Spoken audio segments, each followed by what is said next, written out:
Até o ano de 2011, Muammar Gaddafi permanecia no poder na Líbia há mais de 40 anos, uma trajetória marcada por uma resistência extraordinária às tentativas de derrubá-lo. Durante esse longo período, ele conseguira sobreviver a golpes de Estado frustrados, a sanções impostas por diversos países e a múltiplos conflitos armados que abalaram sua autoridade. Contudo, nos meses finais de sua vida, tudo começou a se transformar de maneira abrupta e dramática, como uma sequência de eventos que mudariam para sempre o destino do país e de seu líder. A violência e o caos tomaram conta das cidades libanesas, transformando-as em verdadeiros campos de batalha, onde confrontos sangrentos e destruição se tornaram rotina. Para Muammar Gaddafi, o episódio final de sua trajetória não aconteceu dentro de um palácio luxuoso ou de uma sala de tribunal, mas sim no próprio solo de sua terra natal, cercado por inimigos e ferido, numa cena de derrota e desespero.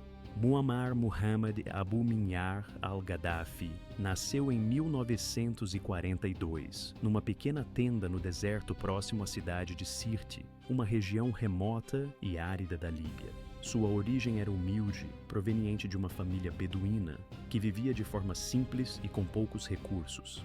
Desde jovem, Gaddafi ingressou nas Forças Armadas, buscando uma carreira militar que pudesse lhe oferecer uma posição de força e influência. Sua formação começou na própria Líbia, mas posteriormente ele buscou aprimoramento acadêmico no Reino Unido, onde aprimorou seus conhecimentos e desenvolveu uma visão de mundo que combinava nacionalismo árabe, solidariedade africana e um forte desejo de independência. Em 1969, aos apenas 27 anos de idade, ele liderou um golpe de Estado sem derramamento de sangue contra o rei Idris, que governava o país há décadas, e tomou o controle político da nação. A partir daquele momento, Gaddafi consolidou seu poder de maneira autoritária e centralizada, eliminando qualquer ameaça à sua autoridade. Ele conseguiu remover a monarquia e abolir a antiga estrutura de governo, fechando bases militares de países como os Estados Unidos e o Reino Unido, que até então mantinham presença na Líbia. Além disso, nacionalizou a indústria petrolífera, que até então era controlada por interesses estrangeiros, colocando o petróleo ao serviço do Estado e tentando promover uma maior autonomia econômica. Para legitimar seu regime, Gaddafi criou uma estrutura política própria, denominada de Jamahiriya, termo que ele próprio inventou, significando algo como Estado das Massas. Ele afirmava que essa nova forma de governo entregava o poder ao povo, mas, na prática, concentrava toda a autoridade em suas mãos, mantendo um controle rígido sobre todos os aspectos da vida política, social e econômica do país. Durante as décadas de 70 e 80, Gaddafi ganhou notoriedade internacional por suas ideias radicais e por seu apoio a grupos armados em diversos países, promovendo ações de guerrilha e insurgência em prol de causas que considerava justas. Sua atuação levou à associação do seu nome com atos terroristas, sendo responsabilizado por uma série de ataques, entre eles o bombardeio da aeronave Pan Am, em 1988, sobre a cidade de Lockerbie, na Escócia, que resultou na morte de 270 pessoas inocentes. Essas ações fizeram com que a comunidade internacional impusesse duras sanções econômicas e políticas contra a Líbia por muitos anos, tentando pressionar Gaddafi a abandonar suas políticas agressivas. Apesar disso, Gaddafi buscou apresentar uma imagem de líder pan-africano e pan-árabe, defendendo a união dos países do continente africano e procurando estabelecer-se como uma voz forte contra a influência ocidental. Ele propôs projetos de integração regional, apoiou movimentos de libertação e tentou consolidar uma identidade de resistência à dominação estrangeira. No entanto, a sua postura também foi marcada por uma busca por legitimidade e por uma tentativa de construir uma imagem de modernizador, especialmente a partir da virada do século, quando começou a suavizar sua postura. Gaddafi abandonou programas militares de armas de destruição em massa, restabeleceu relações diplomáticas com países ocidentais e empenhou-se em reconstruir a economia líbia, que enfrentava dificuldades sérias devido às sanções e ao isolamento internacional. Ainda assim, dentro do próprio país, a insatisfação crescia de forma silenciosa, alimentada por uma vida marcada por controle autoritário. As liberdades políticas eram praticamente inexistentes, partidos políticos eram proibidos, a liberdade de expressão era censurada. Relatórios provenientes de hospitais confirmaram que, ao longo de um período de apenas 4 dias, mais de 230 pessoas perderam suas vidas de forma trágica e violenta. Muitas dessas vítimas foram atingidas por tiros na região do tórax e da cabeça, evidenciando claramente que forças armadas estavam empregando munição real contra multidões desarmadas, que apenas buscavam exercer seus direitos de expressão e protesto. Ao invés de adotar medidas que pudessem acalmar a situação e evitar um maior derramamento de sangue, o governo de Muammar Gaddafi enviou, de forma ainda mais agressiva, reforços militares às ruas e ordenou que atiradores de elite, posicionados em pontos estratégicos nos telhados de edifícios, disparassem contra os manifestantes, numa tentativa de sufocar a revolta que começava a se espalhar pelo país. A propaganda estatal, controlada pelos meios de comunicação ligados ao regime, tentava justificar a repressão, alegando que a insurreição era fruto de ações encabeçadas por agentes estrangeiros e jovens, sob efeito de drogas, tentando assim desacreditar e deslegitimar o movimento popular. Nesse cenário de violência e caos, uma figura de destaque, o filho de Gaddafi, Saif al-Islam Gaddafi, apareceu na televisão com uma mensagem ameaçadora, alertando a população de que uma guerra civil se instalaria e que rios de sangue correriam caso as manifestações não cessassem imediatamente. Contudo, ao invés de conter o fluxo de protestos, essas ações repressivas apenas fortaleceram a resistência dos cidadãos, que, cada vez mais, se uniam na luta contra o regime.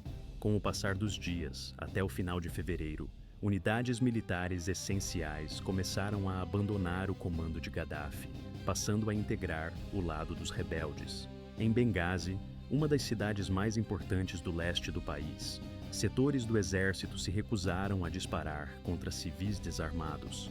A 36ª Brigada, comandada pelo Major-General Suleiman Mahmoud, virou-se contra o regime e colaborou com os rebeldes na conquista do controle da cidade, deixando várias instalações governamentais em chamas, capturando armas e invadindo estações de polícia, que foram rapidamente tomadas pelos manifestantes. Ao mesmo tempo, na região leste, a maior parte do território deixou de estar sob domínio de Gaddafi até o dia 24 de fevereiro, incluindo cidades como Tobruk, Misrata, Baida e Zawiya, que também testemunharam confrontos intensos e violentos. Os manifestantes, armados com rifles roubados de bases militares, enfrentaram as forças governamentais com maior determinação. Alguns pilotos da Força Aérea de Gaddafi, recusando-se a participar de ações de bombardeio contra as cidades, desertaram e buscaram refúgio em Malta, levando suas aeronaves para lá e solicitando asilo. A oposição, por sua vez, começou a se organizar de maneira mais coesa, formando uma liderança informal, conhecida como Conselho Nacional de Transição, oficialmente estabelecido em 27 de fevereiro em Benghazi. Sob a liderança do ex-ministro da Justiça, Mustafa Abdul Jalil, o Conselho declarou-se representante legítimo das forças revolucionárias e iniciou planos para construir um novo país, livre do regime de Gaddafi.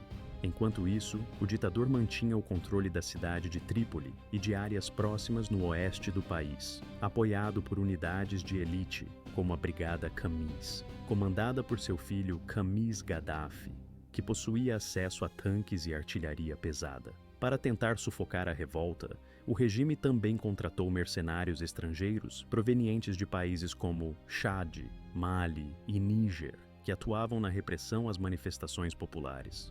No início de março de 2011, a situação atingiu um ponto crítico, com as forças de Gaddafi empregando armamentos pesados, incluindo tanques e aviões, na tentativa de retomar as cidades controladas pelos rebeldes. Bombardeios intensos atingiam principalmente regiões do leste, como Benghazi e Ajdabia, causando destruição e mortes entre civis. De acordo com imagens gráficas exibidas pelos meios de comunicação internacionais, que mostravam bairros inteiros devastados por franco-atiradores e ataques aéreos. O receio de uma matança em larga escala, caso Gaddafi avançasse até Benghazi, crescia a cada dia. Em uma tentativa de obter apoio internacional e evitar uma tragédia maior, o Conselho da Liga Árabe realizou uma reunião emergencial em 12 de março e exigiu a implementação de uma zona de exclusão aérea sobre a Líbia, uma medida que tinha o potencial de limitar as ações militares do regime. A operação teve início sob a liderança de uma coalizão internacional composta pelos Estados Unidos, França, Reino Unido, Canadá e Itália, que se uniram com o objetivo comum de conter a ameaça representada pelo regime de Gaddafi na Líbia. Logo nos primeiros momentos, os mísseis de cruzeiro, principalmente os Tomahawk, foram lançados de navios de guerra americanos e britânicos, posicionados no mar Mediterrâneo, atingindo de forma precisa os sistemas de defesa aérea do ditador, bem como as estações de radar e os centros de comunicação militar que sustentavam a sua estrutura de comando e controle. Ao todo, foram disparados mais de 110 desses mísseis, numa demonstração contundente de força e determinação de interromper as operações militares de Gaddafi contra a população civil, especialmente nas áreas onde os rebeldes resistiam com coragem e esperança de liberdade. Paralelamente, aviões de combate franceses participaram ativamente da campanha, destruindo tanques que avançavam na direção de Benghazi, uma das principais cidades da resistência. Essa ação coordenada foi denominada oficialmente de Operação Odisseia do Amanhã, uma missão que buscava impedir que Gaddafi utilizasse seu exército para massacrar civis inocentes ou esmagar a rebelião que crescia em diversas regiões do país. Com o passar do tempo, no dia 23 de março, o controle de todas as operações militares foi transferido para a Organização do Tratado do Atlântico Norte, NATO, que passou a conduzir a ofensiva sob uma nova designação, Operação Protetor Unificado. A aliança, composta por 28 países membros, incluindo também parceiros não pertencentes à NATO como Catar, Emirados Árabes Unidos e Jordânia, assumiu uma postura coordenada e decisiva na condução do conflito. A campanha aérea intensificou-se rapidamente, destruindo de forma significativa grande parte da infraestrutura militar de Gaddafi, que compreendia caças MiG-Minus, Dvatsa-3, bombardeiros Sukhoi e diversas bases aéreas, além de sistemas de lançamento de foguetes de longo alcance, comboios de suprimentos e centros de comando estratégicos. Nas primeiras 2 semanas de operações, dezenas de tanques e veículos blindados foram destruídos, especialmente nas regiões de Misrata e Zintan, cidades que se tornaram símbolos da resistência rebelde. No mar, a NATO implementou um rigoroso embargo de armas, bloqueando o transporte de armamentos que pudesse fortalecer as forças de Gaddafi, além de patrulhar a costa líbia para interceptar e impedir a entrada de embarcações suspeitas de transportar suprimentos militares ilícitos. Apesar de toda essa pressão militar, o líder líbio permaneceu obstinado. Comunicava-se com o povo através da televisão estatal, tentando manter sua influência e justificar suas ações. Acusava a NATO de intenções coloniais, rotulando os aliados como invasores e exploradores. Denunciava os rebeldes como ratos e traidores, prometendo limpar o país de norte a sul, rua por rua, para restaurar seu controle absoluto.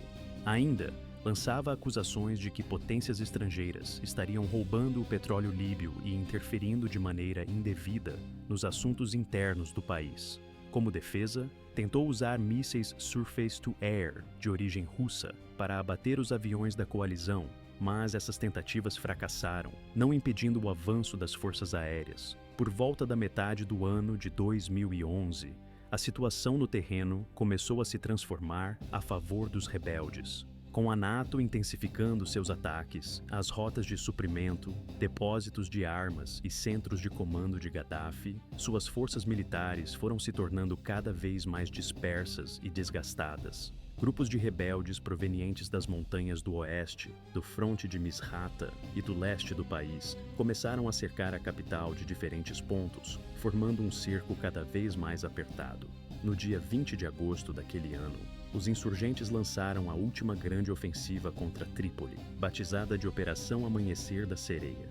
Essa operação foi cuidadosamente planejada, envolvendo combatentes que haviam sido clandestinamente introduzidos na cidade anteriormente e que então se levantaram de dentro de Trípoli, enquanto convois armados avançavam de fora, numa ofensiva coordenada que buscava tomar a cidade de forma definitiva. Durante os dias seguintes, intensos confrontos ocorreram por toda a capital, sobretudo nos bairros de Tajura, Fashlon e Souk al-Jumaa, onde combates ferozes se sucederam. As forças leais a Gaddafi tentaram resistir usando atiradores de elite e tanques, mas foram rapidamente sobrepujadas pela velocidade do avanço rebelde. A cidade de Sirte, situada ao longo da costa do Mar Mediterrâneo, era uma fortaleza cuidadosamente protegida, rodeada por paredes de concreto maciço, bunkers subterrâneos e túneis que se estendiam sob a terra. Dentro de seu perímetro, os rebeldes encontraram uma verdadeira coleção de itens de luxo, armas modernas, documentos sigilosos e pistas claras de que Muammar Gaddafi, o líder a quem estavam caçando há meses, havia saído às pressas daquele local, deixando para trás vestígios de sua passagem e sinais de sua tentativa de escapar. Contudo, o próprio Gaddafi já não se encontrava ali. Quando a cidade de Trípoli começou a ser tomada pelos insurgentes, ele já havia desaparecido, tendo deixado o centro do poder antes mesmo do início do ataque final às suas posições. Informações de inteligência indicavam que ele havia abandonado a capital libanesa na véspera do grande embate, possivelmente na noite do 18 ou do 19 de agosto daquele ano. Acreditava-se que ele estivesse se deslocando entre várias residências seguras, espalhadas por áreas sob o controle de tribos fiéis a ele, que lhe forneciam apoio e proteção. Sua família também estava em movimento, procurando refúgio em locais seguros. No dia 29 de agosto, sua esposa, Safia Farkash, acompanhada de sua filha Aisha e de seus filhos Hannibal e Mohammed, atravessou a fronteira para o território vizinho da Argélia, onde receberam abrigo temporário, uma medida que lhes proporcionou uma certa segurança diante do caos que se desenrolava. Outros membros de sua família, incluindo seu filho mais novo, Saad Gaddafi, seguiram por caminhos diferentes. Saad, que era uma figura importante no exército e também tinha ambições políticas, acabou fugindo para Níger, país onde foi detido pelas autoridades locais, que não permitiram sua permanência. Apesar de tudo, Muammar Gaddafi decidiu não abandonar a Líbia. Ele acreditava firmemente que deixar o país significaria uma derrota total, uma rendição que ele não aceitava.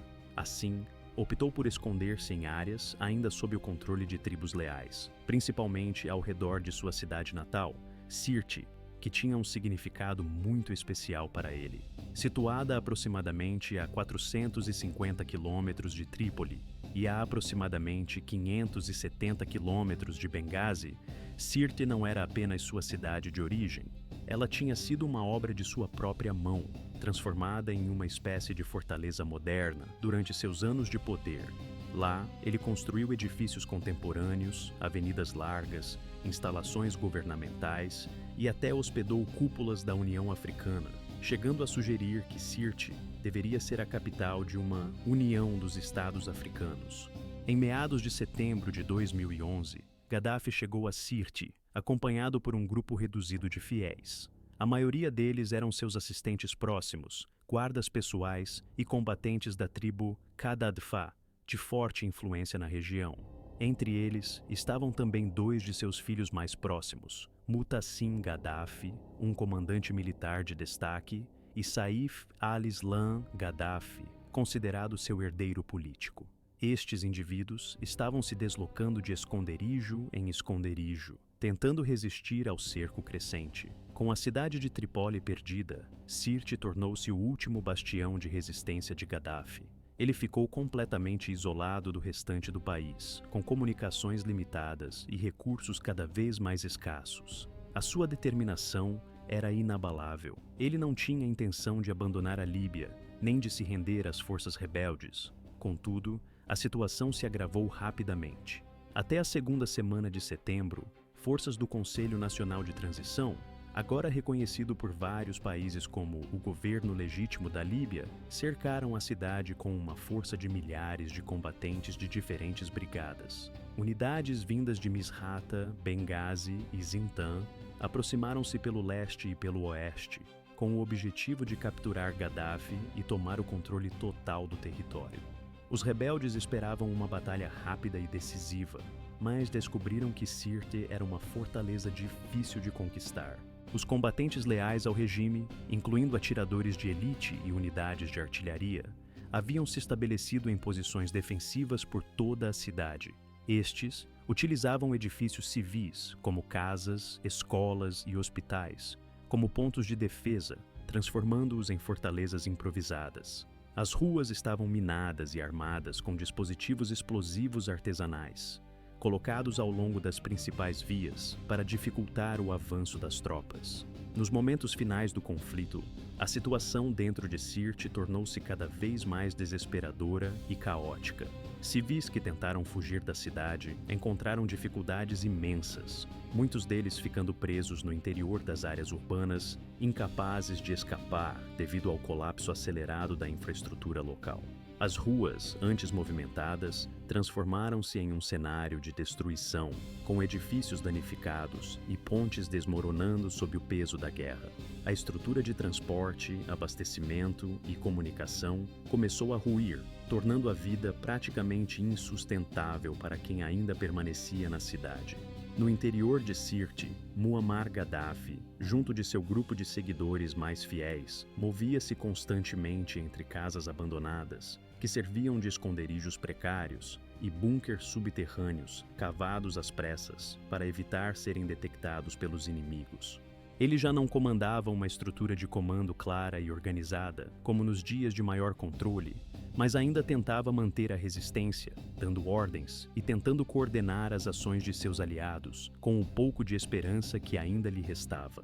A moral dos leais a Gaddafi, entretanto, encontrava-se bastante abalada, refletindo a dura realidade de uma batalha que parecia perdida. Mas, mesmo assim, o ex-ditador insistia em ordenar a resistência até o último momento possível. Seu filho, Mutassim, permanecia responsável pelas defesas da cidade, coordenando as últimas ações de resistência contra as forças inimigas. Ele liderava os esforços desesperados para conter o avanço dos opositores, organizando barricadas e estratégias de retaguarda, mesmo em meio ao caos total. Até o final de setembro, Sirte foi completamente cercada por todos os lados, uma situação que parecia sem volta.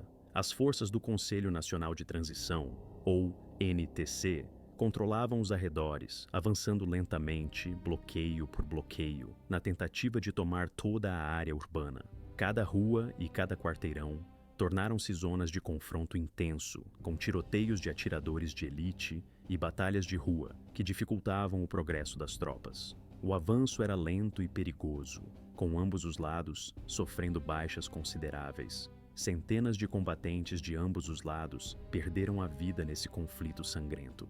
Durante esses dias, os aviões da NATO cruzavam o céu de forma constante, realizando patrulhas incessantes, atentos a qualquer sinal da presença de Gaddafi ou de seus apoiadores. Drones e aviões de reconhecimento sobrevoavam a cidade, buscando detectar sinais de calor, transmissões de rádio ou qualquer outra pista que pudesse indicar a localização do ex-líder. Como medida de precaução, Gaddafi ordenou que seus seguidores evitassem ao máximo usar telefones, rádios ou qualquer tipo de equipamento eletrônico que pudesse ser rastreado. Seus poucos telefones satelitais eram usados quase que clandestinamente, raramente ligados, enquanto que a maior parte da comunicação ocorria por mensageiros humanos, conhecidos como correios, que se deslocavam a pé por entre as ruínas, levando mensagens entre esconderijos e pontos de resistência.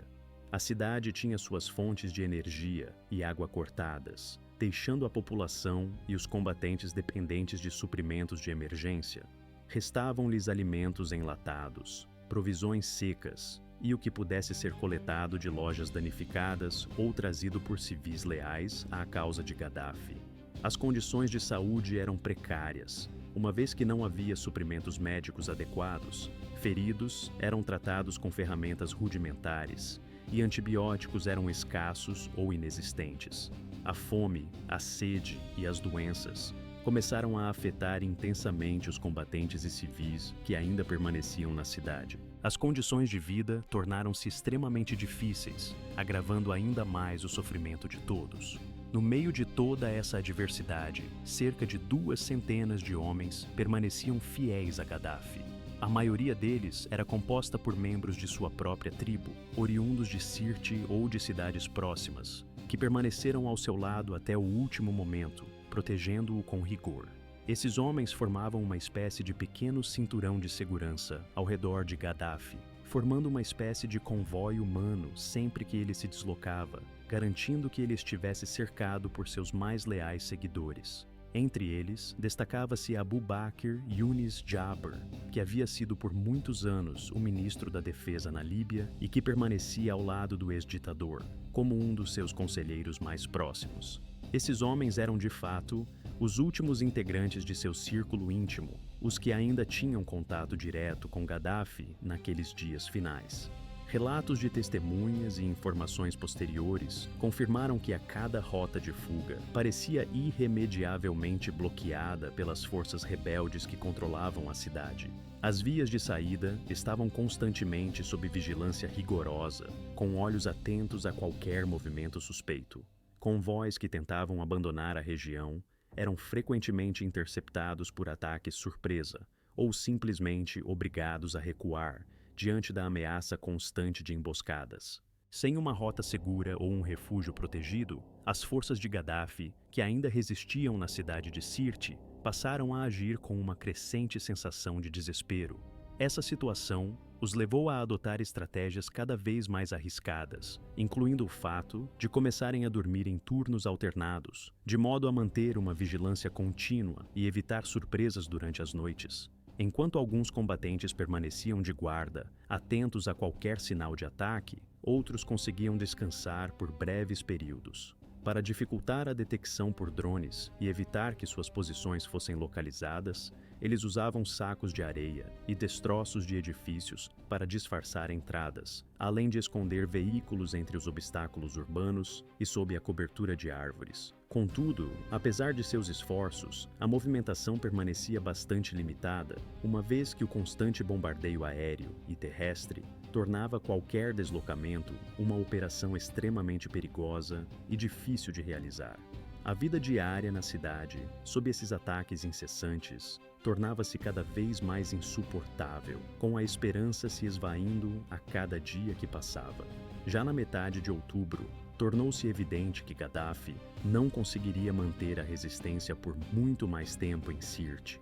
A situação se agravava a cada hora que passava, e a perspectiva de uma retirada começava a parecer inevitável. Assim, no dia 19 de outubro, o ex-líder tomou a decisão de tentar uma fuga desesperada. Ele e seu círculo mais próximo começaram a preparar meticulosamente o plano para escapar da cidade naquela noite.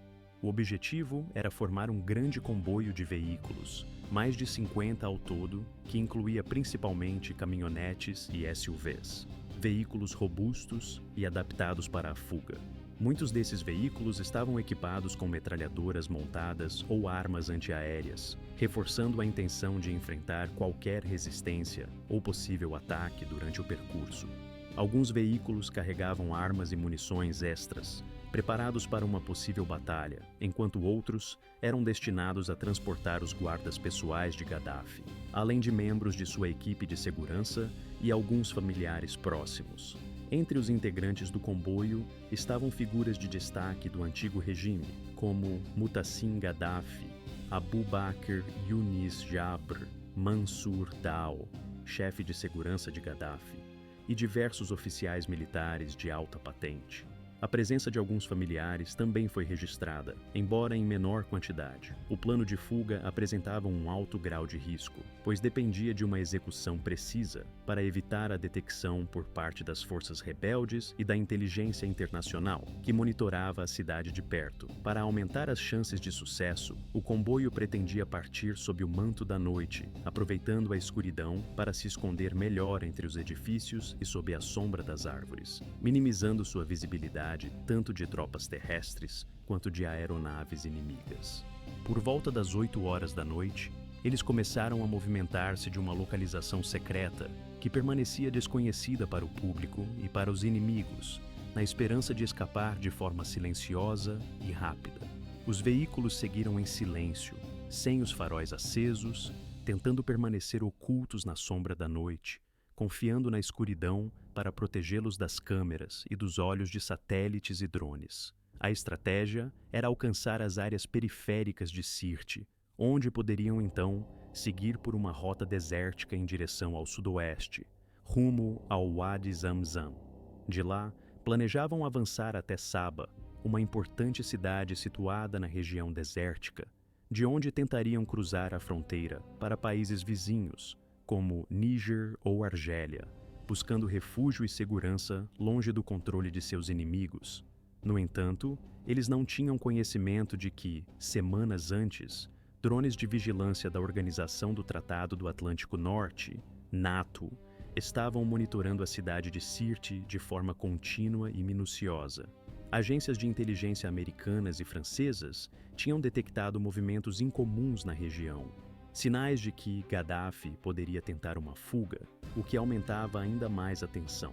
Naquela mesma noite, um drone americano do tipo MQ- Odin Predator, que sobrevoava a cidade, detectou sinais térmicos indicativos de uma formação de veículos em movimento, deixando claro que um comboio se preparava para partir.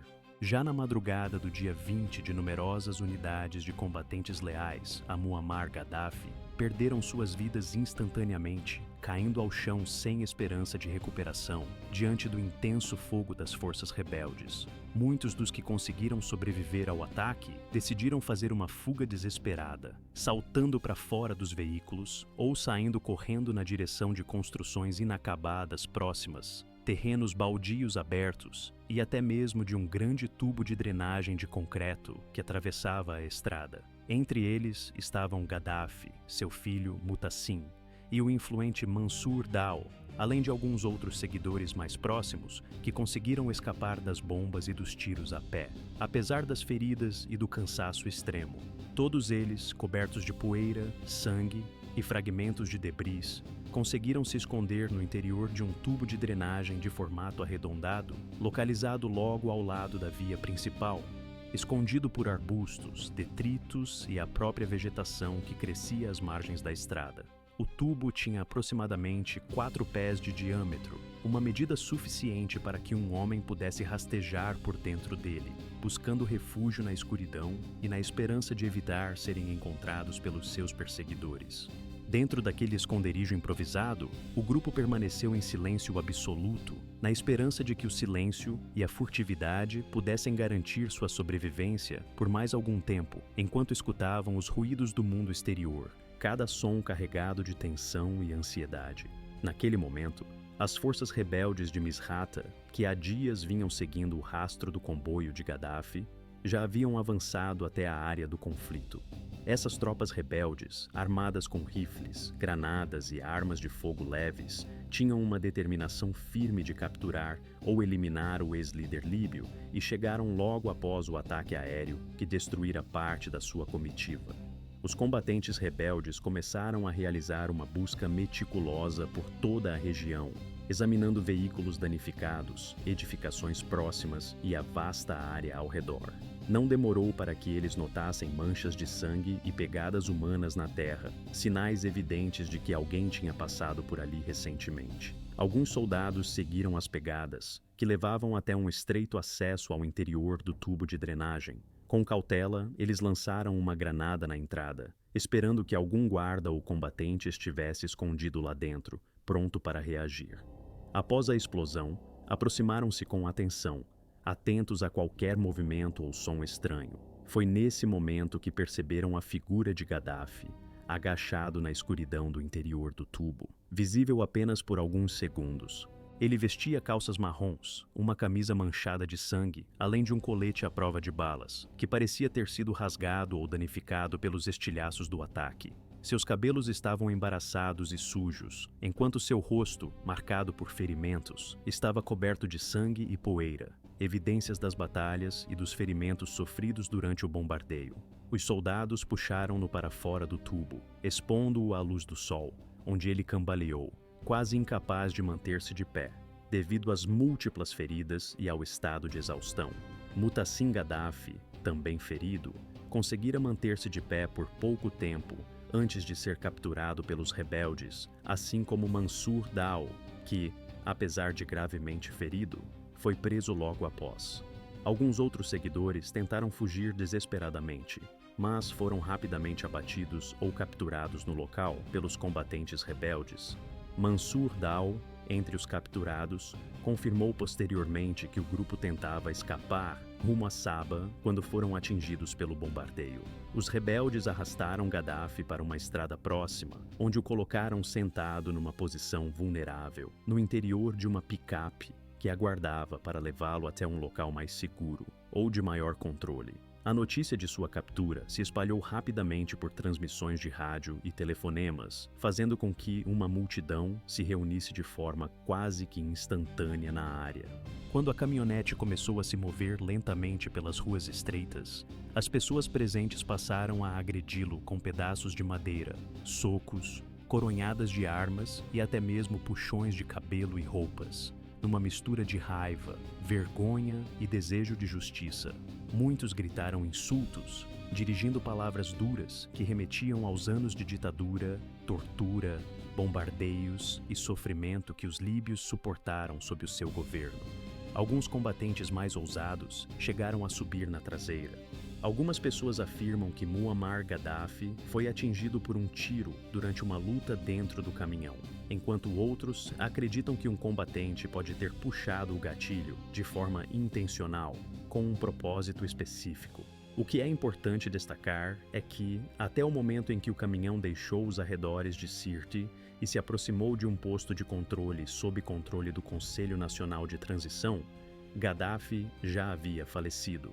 Sua figura estava coberta de sangue, a camisa rasgada e as calças encharcadas, testemunhando a violência do momento. Ele apresentava múltiplas feridas de bala, espalhadas pelo corpo e sinais visíveis de contusões, provas de uma luta brutal. Os médicos que posteriormente examinaram seu corpo confirmaram que ele havia morrido por volta da 1h da tarde, na data de 20 de outubro de 2011, aos 69 anos de idade. O corpo de Gaddafi foi então levado para a cidade de Misrata, uma das regiões que mais sofreram ao longo de toda a Guerra Civil. Durante 3 dias completos, seu corpo ficou guardado dentro de uma câmara frigorífica de uma feira local, sob o controle das milícias que dominavam a cidade. Uma multidão de centenas de pessoas se formou na frente do local, ansiosa para ver o corpo e, de certa forma, buscar uma espécie de encerramento, ou, para alguns, uma oportunidade de vingança. Muitos aproveitaram o momento para tirar fotos ou gravar vídeos, capturando aquele instante que marcaria a história. Para alguns, era uma ocasião de despedida, uma última conexão com uma era que se encerrava. Para outros, uma chance de justiça ou de demonstrar descontentamento com o que havia acontecido. Além de Gaddafi, os corpos de seu filho Mutassim Gaddafi e de Abu Bakr Yunis Jabr também foram levados para Misrata.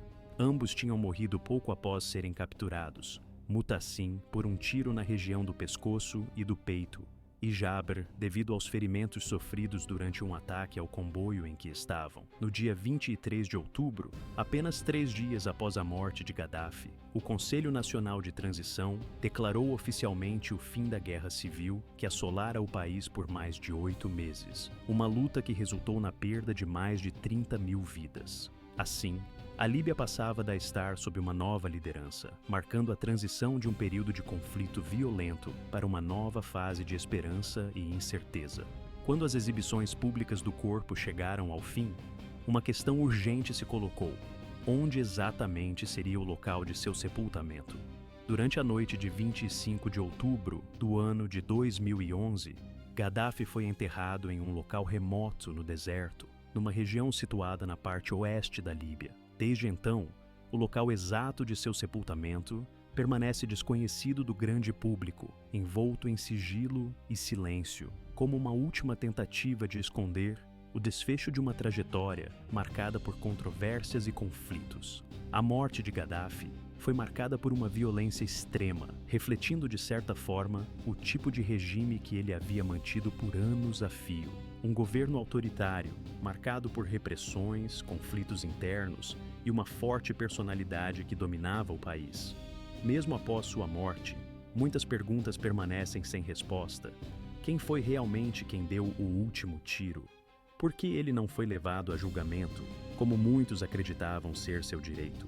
Poderia sua captura ter ocorrido de uma maneira diferente, talvez mais pacífica ou mais digna? No entanto, para muitos líbios, todas essas questões se tornaram secundárias diante do fato de que sua morte simbolizou o fim de uma era, o encerramento de um capítulo turbulento na história do país e o começo de uma nova fase que ainda estava por ser definida.